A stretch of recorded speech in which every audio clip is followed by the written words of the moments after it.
As we move into 2023, I thought I would give you a roundup of the top 10 movies that I am most looking forward to. So with regards to my anticipation levels, these are the ones that I want to see most. And number 10 is True Love. Now, there is nothing really known about this movie, which may beg the question, how can you be looking forward to it so much then, Brian? Well, the talent. It's written and directed by Gareth Edwards, who gave us Godzilla, the best of the new modern Godzilla films, I personally think. Monsters, very low budget but really effective science fiction film. And obviously Rogue One, arguably the best Star Wars movie, certainly of the current era. This is a guy who is in my wheelhouse. He does sci-fi. I love sci-fi, and the sci-fi movies he makes are pretty much my bag. They're spot on. On top of that, you've got John David Washington and Alison Janney, both in the film. Pretty reliable as far as on-screen talent goes. Most of what I've seen with them in, I tend to like. And number 9 is John Wick Chapter 4. This is one of those movie franchises where when you walk into it, you kind of know what you're going to get, and you either love it or you hate it. Very light on story, pretty light on character development, things like that, but very heavy on over-the-top action set pieces, which are really well filmed, have excellent stunts, and is just pure action cinema. And it's one of the best franchises out of Hollywood in terms of just pure action. If you're an action junkie, you're going to want to watch John Wick movies, I would assume. Not always the case, obviously. Some people don't rate them. But yeah, for me, I have quite a high anticipation level, not because I know the story and the characters are going to blow me away, but just because I know come the end of the year, if we're going to do like top 10 action sequences, I guarantee there will be one from the new John Wick film in that top 10. Number 8 is Spider-Man Across the Spider-Verse. So this is the animated sequel to Into the Spider-Verse, which really took everyone by surprise. Animated movie set in Spider-Man world, and to be honest, when the trailers were first released for Into the Spider-Verse, I was like, I'm not so sure about the animation. It looks a bit Saturday morning cartoonish, but wow, the animation worked well enough, but what really sold it was the attention to the story and the characters in a way that, quite frankly, some live action movies could do with learning from. It was really great. It just makes me want to see a sequel and see where they go with it, what they do with the world. The first film it's literally one of the best Spider-Man movies, animated or otherwise. So I've got high hopes that this will be, at the very least, equal to the original. Hopefully even better. Number 7 for me is Aquaman and the Lost Kingdom. The first one isn't an awesome film. It passed $1 billion at the box office, which I find really surprising, given some of the films to come out of the DC stable that didn't. But yeah, James Wan's got a pretty loyal following, I guess. He's back for this one. I like him as a director. I think he brings quite a lot of visual flair. The action sequences that he creates, that he puts together, are really well shot. I love Jason Momoa as Aquaman, and I'm just looking forward to seeing where else they go with this world. I'm looking forward to seeing Black Manta return and be a much bigger role, I hope, a bigger villain, more of a main primary threat. I hope. I liked him in the first one. I certainly hope they give him a bigger chunk in this film. I'm also happy with the fact that the role of Mira, played by Amber Heard, has been severely cut down. She's not going to have too much screen time, so bonus. But yeah, I like the visuals. A lot of people kind of really rate Black Panther and the visuals in Black Panther and the world they created. But I preferred the underwater kind of stuff, much more fantastical and kind of otherworldly. And yeah, I want to see them expand on that, see where they go with it. So, and I'm a DC guy. Fact of the matter is, if the buzz on a DC film isn't that great compared to the buzz on a Marvel film, I'm probably still going to be more intrigued about seeing the DC film because I'm a DC guy. Number 6 is Indiana Jones and the Dial of Destiny. Now, I got a little bit skeptical when I found out that Steven Spielberg wasn't going to be directing, but that skepticism was quickly pushed to one side once it was announced that James Mangold was going to be directing. This is obviously the guy who brought us Logan and a few other pretty good films besides, but when it comes to putting a grizzled older version of a well-loved character on screen, this guy clearly has proven that he can handle the task. I didn't like the last Indiana Jones film all that much, and I'm not that keen on the second one either. But the first and the third, some of the best action movies out there.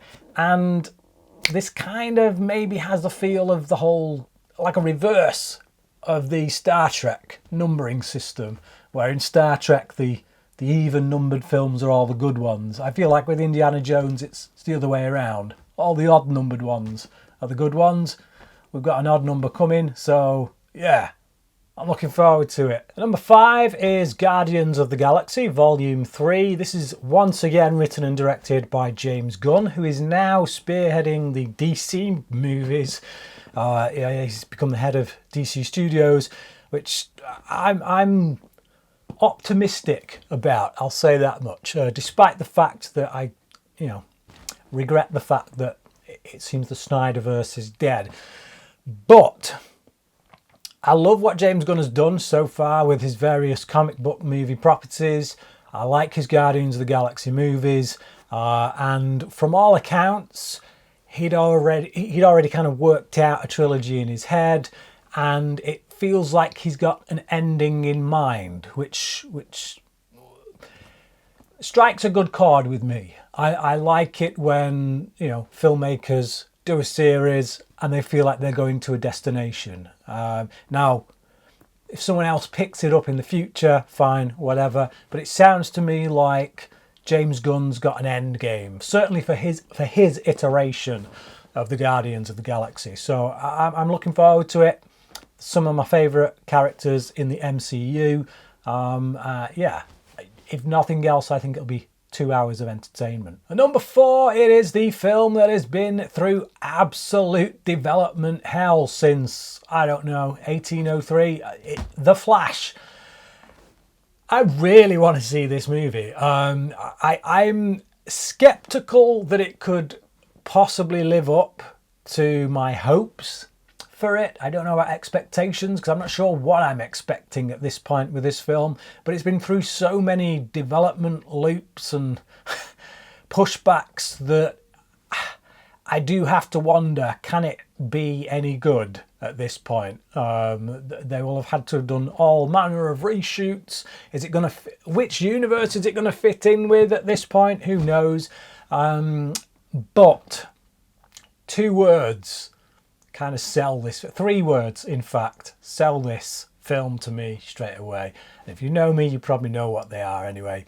Michael Keaton's Batman. Tim Burton's Batman movies, they're what made me fall in love with cinema.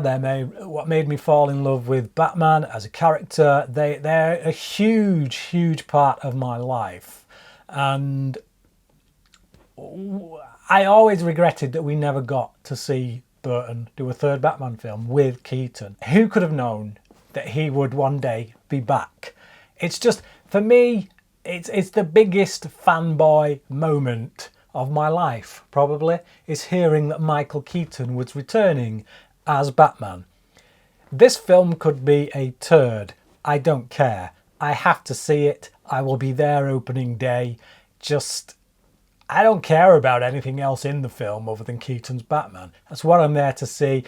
Affleck's Batman as well. I tell a lie. I do want to see Affleck's Batman as well. I want to see the two of them on screen together. And I don't know. I think my head will just explode. Number 3 is Mission Impossible Dead Reckoning Part 1. So yeah, we've got Chris McQuarrie back, who has really sailed the Mission Impossible franchise to new heights with each film. The last one in particular is the best of the franchise. Some of the best action sequences ever put in a Hollywood movie. In no small part thanks to the fact that Tom Cruise does all his own stuff, you know.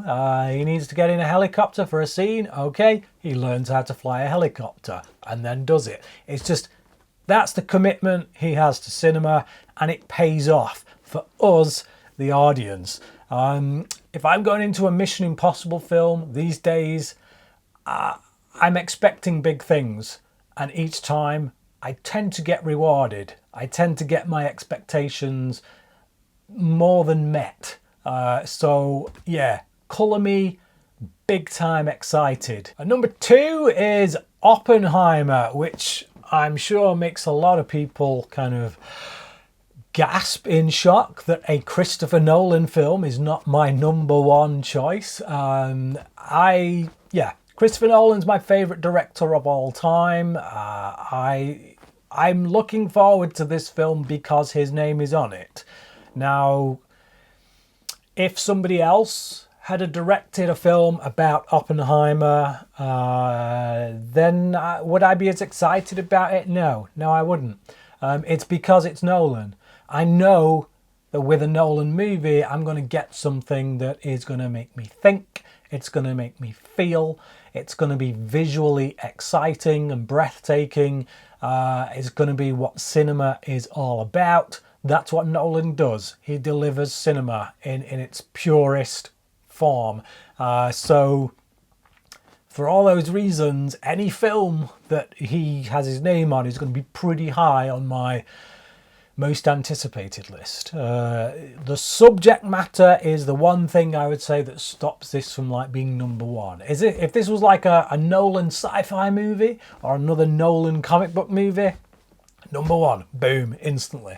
But yeah, the subject matter, I have an interest, but not, not an enthusiastic interest. It's not something I have to know about. But yeah, it's still Nolan. So number 2. But at number 1, a film that ticks all my boxes. It's Denis Villeneuve's Dune Part 2. I loved Part 1. It was my favourite film of the year that it came out. Denis Villeneuve is probably in my top 5 directors now. He's made some of my all-time favourite movies. This is sci-fi, which is just, again, like I say, really floats my boat. It's got an incredible cast in it, that as the first film did. It's just, I want to see the second part. Like I say, this is the second part to my favourite movie of 2021. Why would I not want to see this? Big time. Of course I'm excited for this. Yeah, this is my most anticipated. Cannot wait. Really looking forward to it. And there you go. That's my top 10 most anticipated movies of 2023. But what about you? What movies are you most looking forward to in this upcoming year? Leave them down below in the comment section. Let's have a discussion. Thank you for watching this video, and until next time, cracking.